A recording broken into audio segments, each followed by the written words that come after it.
talked quite a bit in the last few months about what God isn't, so let's talk a little bit about what God is. I have seen this image for the last 10 years here and there, and every time I see it, it makes more sense. So I'm going to share with you what artists like this have overtly been trying to communicate with future generations, while other artists like this covertly have been communicating this. And you're going to have no doubt that these Renaissance painters that were commissioned by the Church of Rome knew all of these Gnostic teachings in the 15th and 16th century. While the church was trying to reshape the world in their image, they were hiding all of this stuff right under their noses in the artwork. And this knowledge really wasn't supposed to exist at that time, because up until pretty recent times where they've discovered old texts, well, that the public knew about, we supposedly only had the church's version of what Gnosticism was, but the Renaissance painters did know these things. And paintings like this of supposedly Mother Mary have meaning that go far beyond that. So let's start out with the Cliff's Notes version of all of this, and then we'll do some more in-depth reading.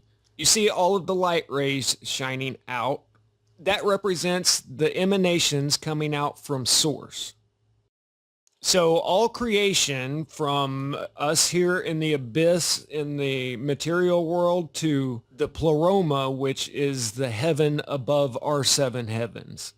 Now, to explain that, you have the earth here in the center, and then the heavenly bodies, according to the ancients, in concentric circles around the earth. Those are the seven heavens.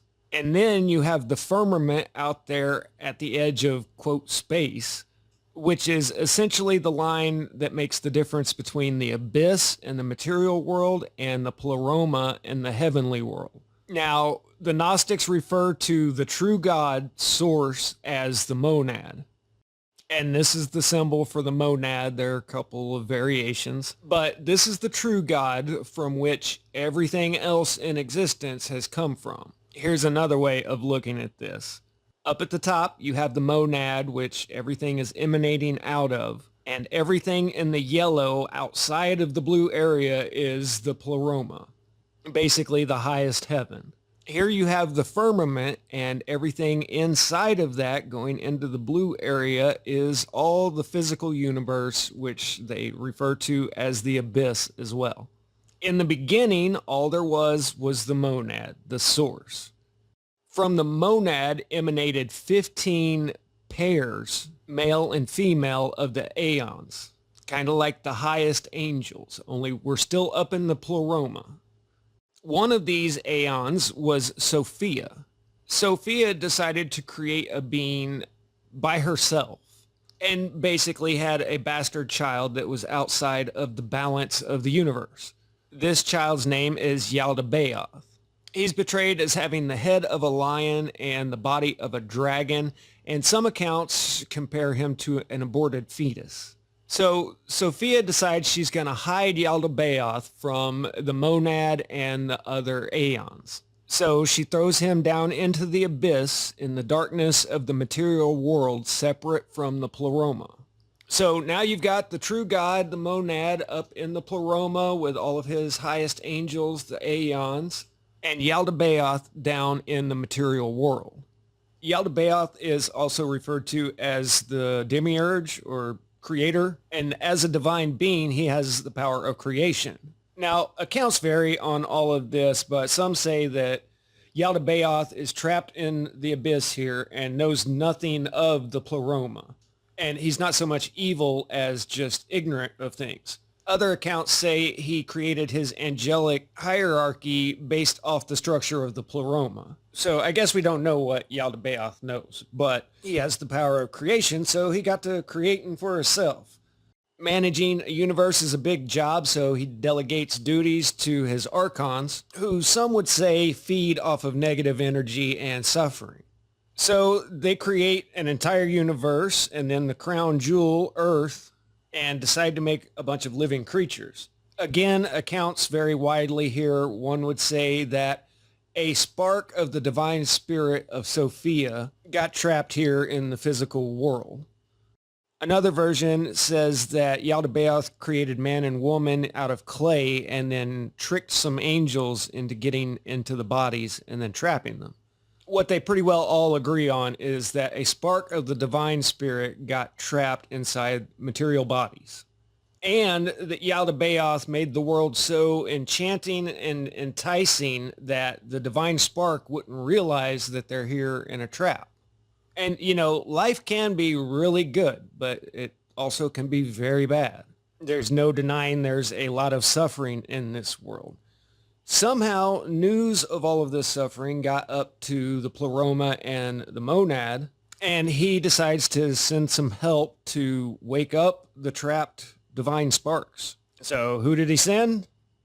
Jesus. But that's actually getting out ahead of things, so let's back up for a minute. Yahweh from the Old Testament says that he is the creator of the earth and the heavens. And if that's the case, then Yahweh is Yaldabaoth is the demiurge. Yahweh created the Garden of Eden, and somehow the pleroma planted one tree of knowledge in there. And I guess Yahweh can't just cut the tree down, but he warns Adam and Eve, don't ever eat from that tree. The day that you do, you will die. Well, along comes a serpent and tempts Eve into eating from that tree and says, no, go ahead. Nothing's going to happen to you. You're just going to understand your predicament. So Eve eats it. She wakes up. She goes to Adam and says, hey, look, you got to see what's going on here. He eats one and he wakes up. Yahweh comes back and says, yeah, I know everything and I'm omnipotent, but hey, where are you guys? And they say, we're hiding, we're naked. And he says, well, how do you know you're naked? You ate from the tree.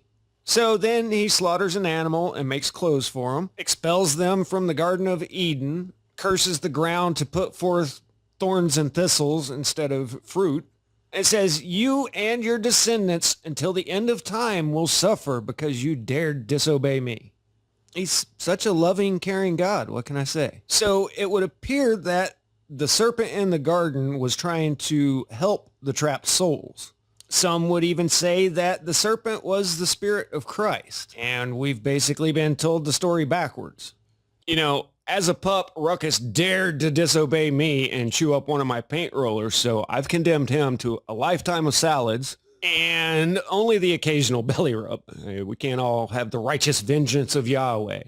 It really is amazing. This is an apocryphal telling of the Adam and Eve story that details one event after another of how Yahweh made Adam and Eve suffer, and it's full of comments about the love of the Father. Stockholm Syndrome is real. But right now we're looking at this from back here at the 30 million foot view. Yaldabaoth is all powerful here in the abyss. And according to this, it was the serpent that came to tell people that you are not of this world. Yaldabaoth told Adam and Eve that they would die if they ate from this tree, which makes him the deceiver. But hey, when you've got party tricks like raining fire down from heaven or conjuring all manner of infestation and sickness, then that makes you rather appealing to certain personality types, apparently. Or they're just scared shatless of getting on your bad side. So no matter what kind of cruel, vile acts you commit, people will justify them as righteous and worship you. Yeah, 185,000 overnight. Praise the Lord. I'm not going to get into the whole story of Yahweh in the Old Testament, but he decides to take one rather barbaric tribe that still lives with the philosophy of an eye for an eye. And can you imagine that? You get into a fight and a guy injures your eye and the judge says, well, okay, your turn. And the guy just has to stand there defenseless and you knock his eye out. Justice served. But Yahweh promises this one tribe that he will make them and their descendants rulers of this world. This continues on for a while until the monad says, okay, that's enough of this crap, and sends in SEAL Team Jesus. Now, Jesus wasn't concerned with the, quote, pagans. He specifically says, I've come for the lost sheep of Israel. And he flat out tells them things like, you are of your father the devil. The lust of your father you will do. He was a red rummer from the beginning and lives not in truth because there is no truth in him. When he speaketh a lie, he hath spoken of his own, for he is a liar and the father of it. Now, you would think with direct sayings like that, and these lost sheep having him strapped to a cross, that the world would easily see that Jesus is in direct opposition to the tyrannical Yahweh. But being the father of lies, he whispers in his priest's ear and says, just tell everybody he's with us. And then they managed to convince the whole world that Jesus was speaking of Yahweh when he talked about a loving Father in heaven, when in reality, he was talking about the monad who had to send a part of himself into this world to pay a ransom to the bloodthirsty Yahweh. And this foiled Yahweh's plan, who was going to send a warrior king to the lost sheep so they could annihilate all enemies of Yahweh. Because Yahweh promises domination and cities of gold, his idea of forgiveness is a well-done steak, and he has never given the slightest pretense for salvation for us disobedient humans. So there have been two main points in history where the Pleroma has sent an emissary down here to earth. The first time was a serpent who said that if you eat of this fruit, you're going to realize that Yahweh is an evil, tyrannical God. The second time is when Jesus came and paid the ultimate humiliation and sacrifice to satiate Yahweh's bloodlust. Now, this really raises some topics for discussion, like, did the angels in heaven rebel against Yahweh because they found out the true nature of things? And what about all of those secretive groups? Do they know that we've been told the story backwards and therefore worship the true God? Well, no, I don't think so. I think they realize exactly how things are and realize that if you are depraved enough to commit all manner of atrocity, then you will gain favor with the tyrannical Yahweh. You know, he got really mad a couple times in the Old Testament because they wouldn't annihilate every living thing like he said to do. So I have no doubt that these people know who's who and what time it is. So now let's return back to our original work of art here. You've got the monad in the center up in the pleroma, emanating all of creation out from him. And then up at the top in the clouds, but still here in the abyss, in the material world, you have the name of Yahweh, the God of this world. They know that he has ultimate authority over this material world, but that beyond the veil lies the pleroma and the monad, the true God.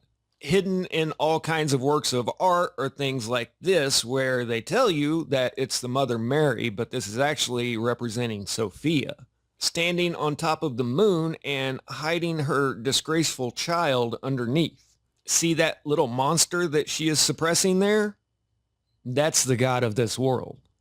The Gnostics believe through acquiring knowledge of this deception, you can break free from the bonds of this material world and return to your true home, the pleroma, and they call this process Gnosis.